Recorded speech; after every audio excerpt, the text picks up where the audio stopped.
अहिल्यानगरमध्ये रस्त्यावर लिहिलेल्या आक्षेपार्ह मजकुरावरून 2 गटात तणाव। आक्षेपार्ह मजकुरावरून अहिल्यानगरमध्ये रास्ता रोको, पोलिसांचा राडा करणाऱ्यांवर लाठीचार्ज।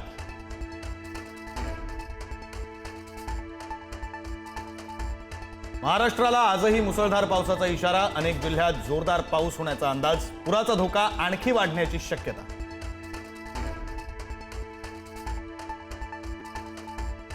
बीडमधील सीना, मेहकरी, कांबळी नद्यांना पूर। आष्टी तालुक्यातील हिंगणीमधील 13 शेतकऱ्यांना एनडीआरएफच्या पथकानं बाहेर काढलं।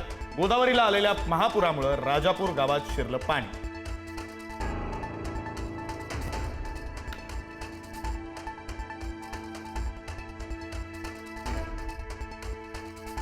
संभाजीनगरमधील पैठणला पावसाचा तडाखा। पैठणच्या संतनगर भागातील पाणी ओसरल्यानंतर घरं पडायला लागली।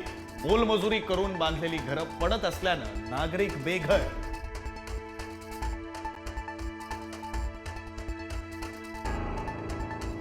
उजनी धरणातून भीमा नदी पात्रामध्ये विसर्ग वाढवला। उजनीच्या 16 दरवाजांमधून भीमा नदीत 86,600 क्युसेकनं विसर्ग। भीमा नदीकाठच्या गावांना सतर्कतेचा इशारा।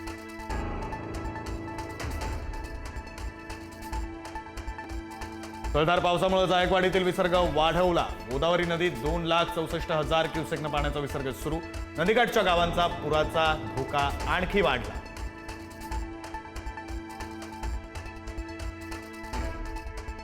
सोलापूर जिल्ह्यामध्ये पावसाचा जोर ओसरला, मात्र सीना नदीलगतच्या गावांना सतर्कतेचा इशारा। सीना भीमा नदीला आलेल्या पुरामुळे अनेक महामार्ग बंद। तरड गावातील पाणी ओसरण्यास सुरुवात।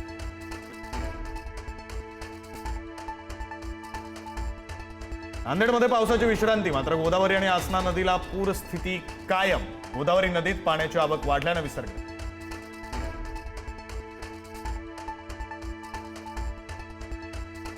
पालघर जिल्ह्याला आज पावसाचा अलर्ट। आज मुसळधार पावसाची शक्यता। प्रशासनाकडून शाळा आणि महाविद्यालयांना सुट्टी जाहीर, तर पहाटेपासून काही भागात पावसाची विश्रांती।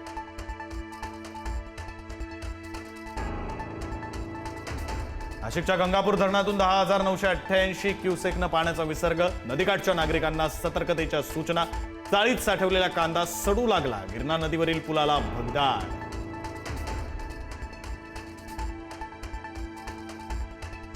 इगतपुरी शहरामध्ये सलग दुसऱ्या दिवशी पावसाचा धुमाकूळ। विपश्यना केंद्र, फणसवाडी रस्ता गेला पाण्याखाली। फणसवाडी, चांदवाडी, आवळखेड इत्यादी वाड्यांचा शहराशी संपर्क तुटला।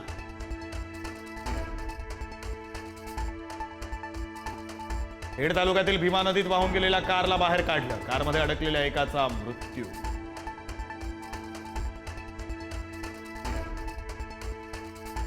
जालना जिल्ह्यामध्ये पावसामुळे शेतपिकांचं मोठं नुकसान। सोयाबीन आणि कपाशीच्या पिकांमध्ये साचलं पाणी।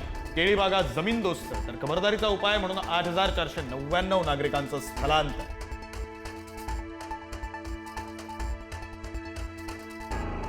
अलमट्टी जलाशयामध्ये 7.556 टीएमसी गाळ साचल्यानं साठवण क्षमता झाली कमी। कर्नाटक अभियांत्रिकी संशोधन केंद्राचा अहवाल।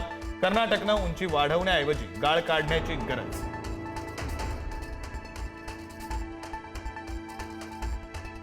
रायगड जिल्ह्यामध्ये शिवसेना आणि राष्ट्रवादीतील संघर्ष कायम। सुनील तटकरेंबाबत बोलताना महेंद्र दळवींची जीभ घसरली। आगामी निवडणुकीत शिवसेना आणि राष्ट्रवादी एकत्र लढण्याची शक्यता कमी।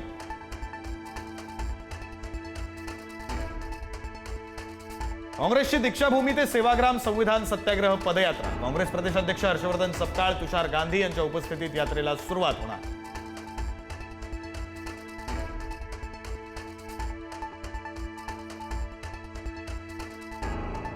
अमरावतीमध्ये सकल धनगर समाजाकडून सत्ताधारी पक्षांच्या आमदारांच्या घरासमोर आंदोलन। एसटी आरक्षण अंमलबजावणी करण्यासाठी धनगर समाज बांधवांचा घंटानाद।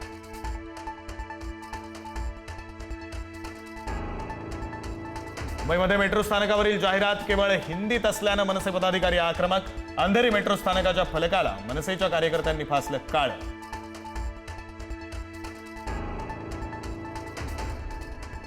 दिल्ली भाजपच्या नवीन कार्यालयाचं आज मोदींच्या हस्ते उद्घाटन। दिल्ली भाजपला 45 वर्षांनंतर स्वतःचं कार्यालय मिळालं। दीनदयाल उपाध्याय मार्गावर उभारलं 5 मजली भवन।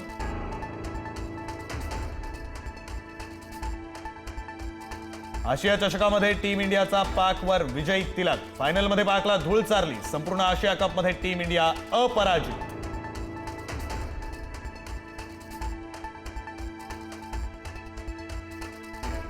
विजयानंतरही टीम इंडियानं पाकच्या नखवीकडून ट्रॉफी घेतली नाही. विना ट्रॉफीचं सेलिब्रेशन करत पाकला सनसनीत लगावली. टीम इंडियाच्या कृतीनं भारतीयांची मनं जिंकली.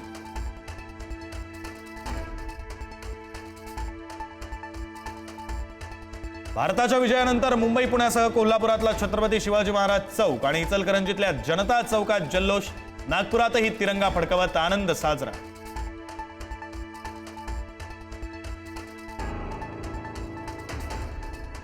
भारताने एशिया कप जिंकल्यानंतर कोल्हापुरात जल्लोष. जल्लोषाला झालेली गर्दी पांगवण्यासाठी पोलिसांचा लाठीचार्ज. संतापलेल्या तरुणांनी पोलिसांवरच फेकली चप्पल.